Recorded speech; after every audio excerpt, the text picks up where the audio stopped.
And welcome to another edition of Tech20Tuesday. Over the past few weeks, we've been looking at artificial intelligence and its role not just in the world, but very specifically in the world of education, where we all live. It really is going to change how we work, live, and play. Every part of our life is going to be impacted, whether you're a teacher or a student or a community member or somebody who is a doctor. There are just so many implications for AI. And so we've been trying to sort of take a look and sort of dip our little toes into that first pool. And I'm really excited today to introduce to you my friend and colleague, Sarah Rankin. Sarah was a digital learning coach, a technology learning coach in South, ASD South, and she's now on secondment to EECD to talk about all things technology. And I think Sarah is one of the brilliant minds in technology and in emerging in our province, and I'm really excited to have her on board with us today. So Sarah, thank you for agreeing to join us. And Sarah's going to talk about where she sees AI right now and where she sees it going over the next little while. I'm going to stop sharing. I'm going to turn my mic off.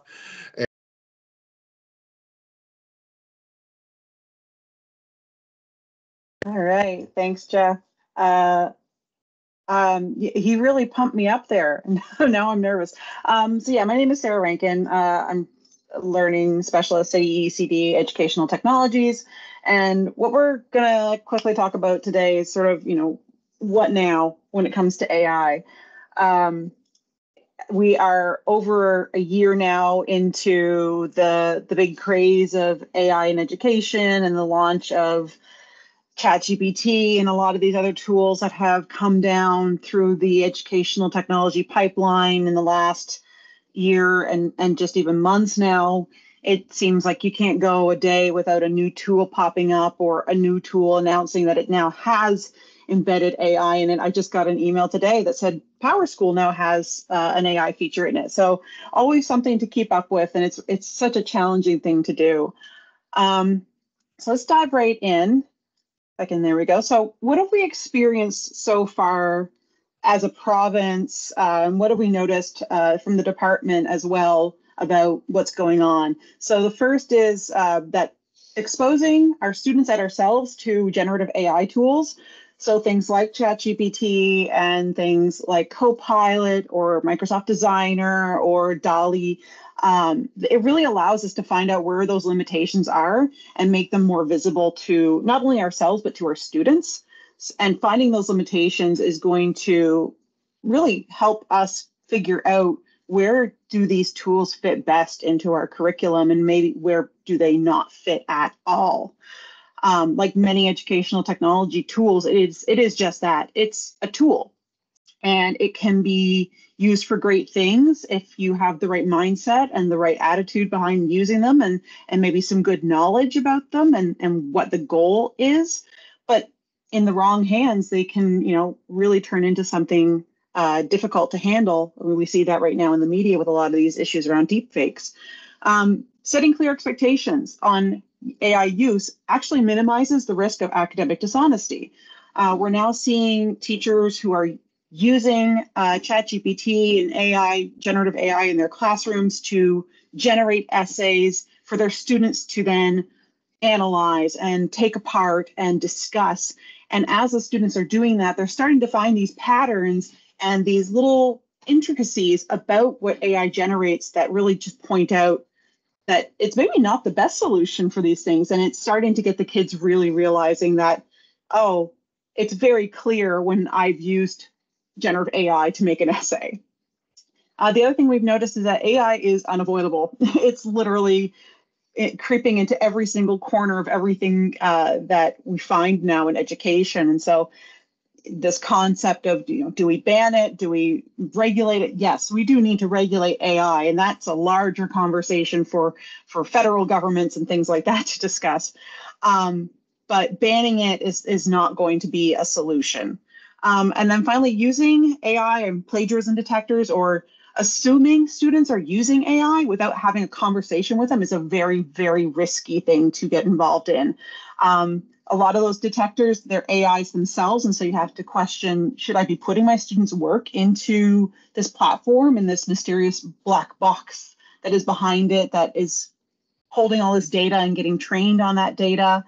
And, engaging students in the conversation is probably your best bet, rather than just kind of jumping in and saying, you definitely used AI and I need you to redo the assignment.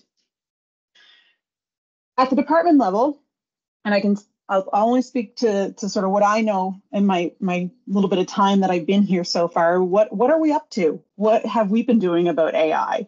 So the first thing is we are in the middle of getting some recommendations vetted and approved and looked through by various people that will be impacted by this. So those recommendations are, nothing out of the blue to be expected. We have shared them with the districts, and we encourage the districts to go ahead and start working on their own recommendations as well. And by we, I mean I am currently in the middle of creating an asynchronous course called AI for Teachers. This will be hosted on the PL Hub Brightspace. So we're looking to create about 5 modules on everything from just the intro of AI to tools and pedagogy and ethics. We're actively supporting district requests for help and support when it comes to AI. We're exploring a lot of different tools and platforms that are going to be available for AI for teachers and for our students. So things like Microsoft Copilot, Microsoft Reading Coach, which is another one that's very exciting. It's in public preview right now, and I think most people should be able to access it at this point. School AI, which is another interesting tool for creating bespoke chatbots that you can then put your students into and actually monitor the conversation. And then Canva Magic Studio, creating generative art. We're also working on collecting a lot of resources and research. UNESCO has published their guidelines for AI use in schools. Teach AI is a great group. They have released a document on how to write guidelines and what teachers and schools should be thinking about when it comes to creating policy on AI. And the European Commission is another one that looks more deeply into specifically the ethics of AI use.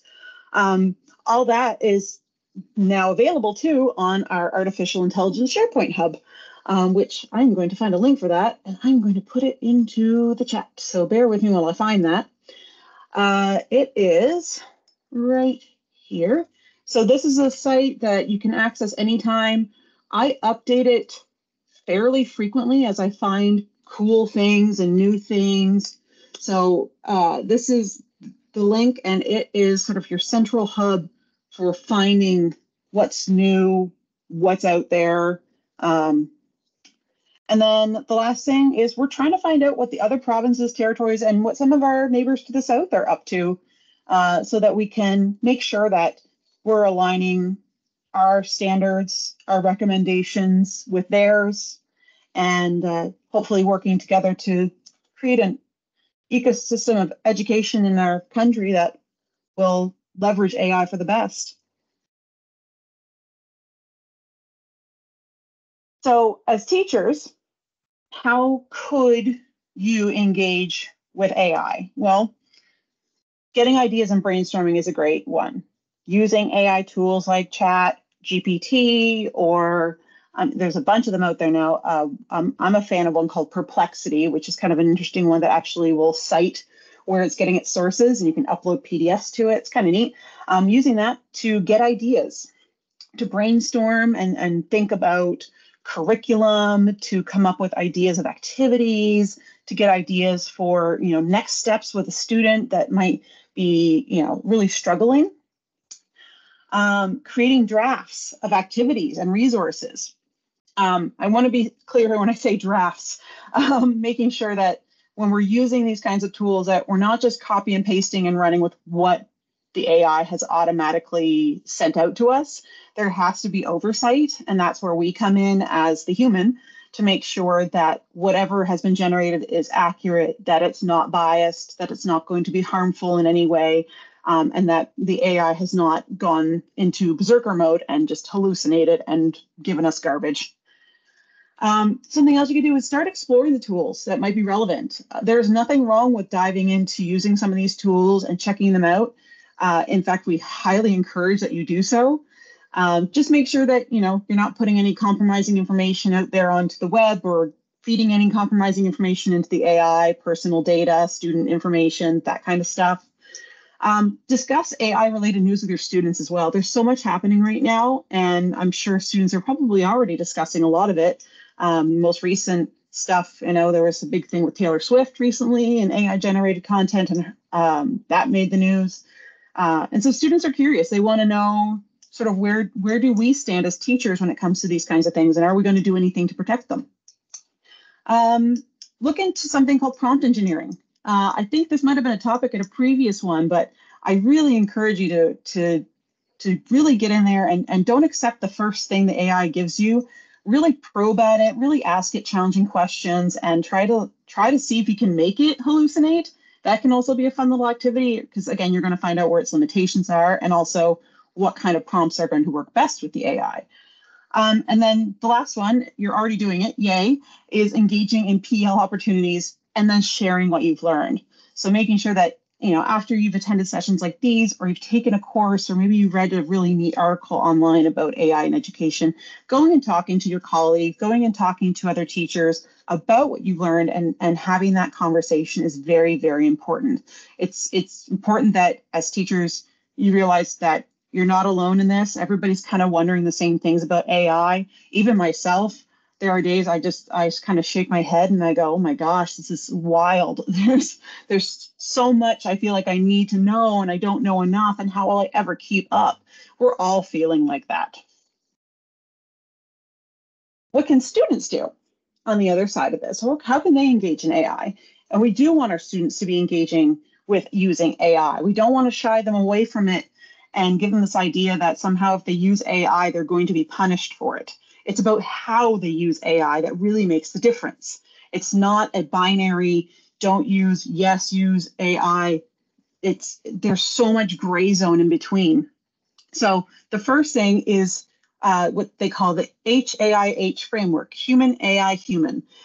This is something that recently came out of some guidelines that I found in Washington State for their AI guidelines. And I think it's really wonderful that this framework of you start working with your peers, your colleagues, discussing what it is that you want to accomplish, and then you use the AI to maybe amplify it, maybe revise it, find the information you need, and then you come back together as a group and talk about the results and add your human touch to it. You can encourage them to collaborate with their peers and you on creating standards within your own classroom for using AI.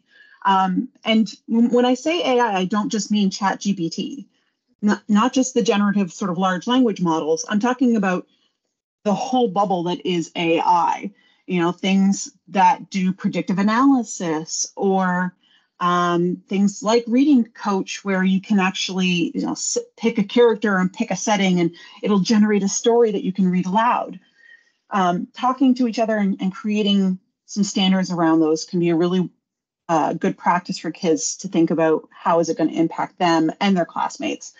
Analyzing AI generated materials for strengths and weaknesses. I mentioned this a little bit earlier, that it can really help with getting kids to avoid plagiarizing with ChatGPT, where they're taking what we gave them, copying and pasting it into a Word doc and handing it into you. There's some great lessons out there on AI literacy as well. A lot of those, I've got them linked on that SharePoint site. So if you're looking for any sort of interesting lessons to do with students, they're all there. Common Sense Education has a lot that are very, very good. I would highly recommend grabbing one of those lessons and then running with it and seeing what your students think of them. Using generative AI for personalized learning and tutoring. So this is something that, there's a lot of research out there that AI can be used for this for better. That it really can bridge the gap. I was reading something recently about French language acquisition, and students who had used a personalized AI tutor ended up doing, I think it was like a half point better. And it's not a big step, but it's something, right? And right now, we can giving our students any opportunities that we can to improve and be engaged is a win. And then finally, they can go ahead and use AI for creating some of the non-evaluated materials that they might need. So things like data sets for data analysis, or maybe they want to make some cover art for a writing project, or they're going to get some writing, and I excuse the typo, I should have used AI there, is getting an example piece of writing that will allow them to practice their editing and revising skills. There are lots of opportunities for them to use AI in the classroom, and it's okay. It's not plagiarism. It's just a matter of how they're using it. And so think about it on a scale from not using AI at all to full use of AI. Not using AI is going to have its times, especially when it comes to certain assessment pieces. We want our students to be producing completely authentic, 100% them work. But there may be times when we want them to actually dabble with it. Maybe it's going to enhance their work. Maybe it's going to get them started, but they might want to consider citing their sources. And that's something we can teach our students as well, as how to cite AI. There's lots of resources out there on how to cite in MLA and APA for AI work. Those are just a couple more. Think of it on the sliding scale from student created to bot created. The bot created students plug the prompt into AI, copies the response, and submits it to you. We don't really want students doing that. But we may not want students writing everything wholly without an AI support. Maybe they need that AI support to do a little better in school, and there's nothing wrong with that, as long as they understand why they're using it, how they're using it. So just a few questions to consider here towards the end of me chattering away here. I want you to consider, how are you going to prepare yourself and your students for this future of AI? What steps are you personally taking? What steps are your students taking? What are you taking together to make sure that you're all using AI in a way that's going to enhance education? What are your learning objectives, and how can AI support them? We want to put the outcome first before we start diving into the technology. So while that little AI chatbot might look like a fun little tool to play with, consider what it is that you want the kids to learn first, because it may not be the right tool for the job. How are you going to evaluate the quality and reliability of this AI-generated content? If you're using AI to make resources for your classroom and things like that, that's great. But how are you evaluating the quality of them? How are you evaluating if it's a reliable piece that's going to assess your students appropriately? How are you going to ensure that the use of AI is ethical and respectful to student privacy and their data rights? We want to keep all that stuff safe. There's certain things that AIs don't need to know, and we don't want them living in this mysterious black box behind the AI. And how are you going to find that balance between the AI and human interaction and social learning? So not just putting the kids in front of the computer for 20 minutes and saying, okay, time's up, let's go outside. Where's the human? Where are the opportunities for them to talk to each other about what they're learning, talk to each other about what's on the screen? Finding those opportunities is very, very valuable, especially right now. Final thoughts. One, MLA, APA, they have guidance on citations. Great resource. I had to use them when I was doing my master's. Balance the tech with the human. In Canada, keep in mind, your students' work is protected by copyright law. So just be careful if you're going to put it into an AI generator or an AI detector. Double, triple check all materials that you get generated for bias, misinformation, and hallucinations. Keep your information secure, keep your students' information secure, and play with it. Test its limits. Challenge it when it hallucinates or messes up. So that's basically what I have to say. We're right on the money with the time.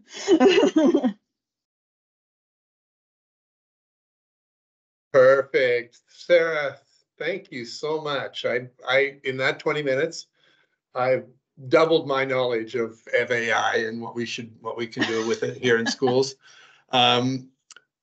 It's exciting, but it's, as you said, it's also terrifying, because it's kind of like that first time you start to drive the car, you realize how freeing it is and how much it can give you, and opportunities, but also how dangerous it can be. Yeah. And so, a lot of it just comes down to making sure that, we're being smart about what we're putting out there, and asking ourselves those questions. And if you're not sure, asking somebody that may know the answer. I see Matt put in the comments here the questions, looking for guidance on feeding curriculum guides into custom GPTs for lesson planning. Is it legal? Are they proprietary? Are they copywritten? That's a great question. Are they proprietary? I would say yes, they do belong to the province of New Brunswick. They do belong to the Department of Education, and they belong to our teachers. But at the same time, they are publicly available. Anybody in the world can go and find our curriculum documents and read through them. And we don't really have any laws in Canada right now that pertain to AI and copywritten materials. So it's such a challenge right now. I was having a conversation with somebody earlier this morning about sort of the legality of all this stuff. And unfortunately, I don't have any good answers for that one, because we're just not in a place in Canada even yet where we have laws about these things. I would say your best bet in those is, we don't want to upload maybe the whole curriculum. Can we take chunks of it? Can we take that one learning outcome and put it into some of these, custom GPTs? Because feeding in the whole document, like there's a lot of stuff in those curriculum documents that is not necessarily related to the learning goal. Like there's a lot of the preamble and who wrote it and things like that. And maybe that's the information we don't need to put in there. Like, I don't need to know that Jeff Whipple wrote that curriculum. The AI doesn't need to know that. I need to know that as a human.